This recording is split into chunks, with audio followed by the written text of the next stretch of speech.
Welcome to HGTV Handmade, where we take home decor trends and make our own versions with these guys. Yeah, them. I am seeing rattan make a comeback in the design world. 1970s rattan that speaks to the Golden Girls look and vibe, yes, but today I'm going to spin it in a new, modern way. I'm seeing rattan-inspired evil eye mirrors floating around, and I want to make my own version with an individual spin using items we found at the craft store. Can we do this? I don't know, but let's get started and try. Take your 14-inch diameter embroidery hoop and measure the perimeter and mark when you get to 15 inches. Cut that piece using garden shears. Place your cut piece on top of the rest of the embroidery hoop and make some marks.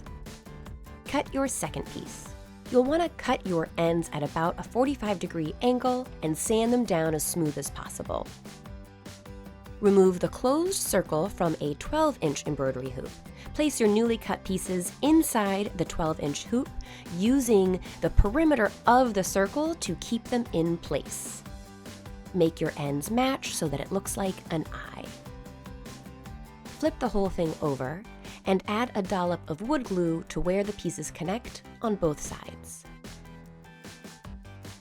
While that dries, add a 6-inch mirror to a 6-inch wood circle using wood glue. You'll want that to dry for several hours.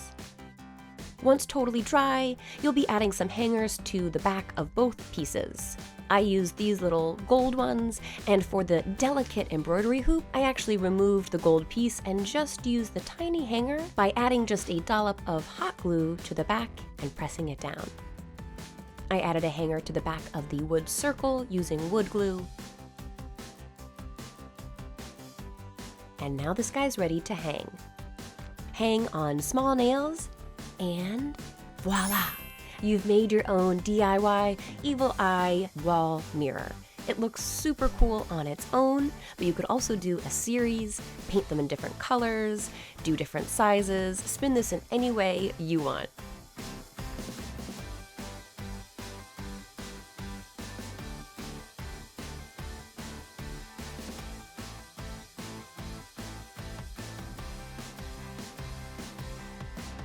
What's your favorite retro design trend that you're seeing today? I want to hear all about it in the comment section below, so fill it up.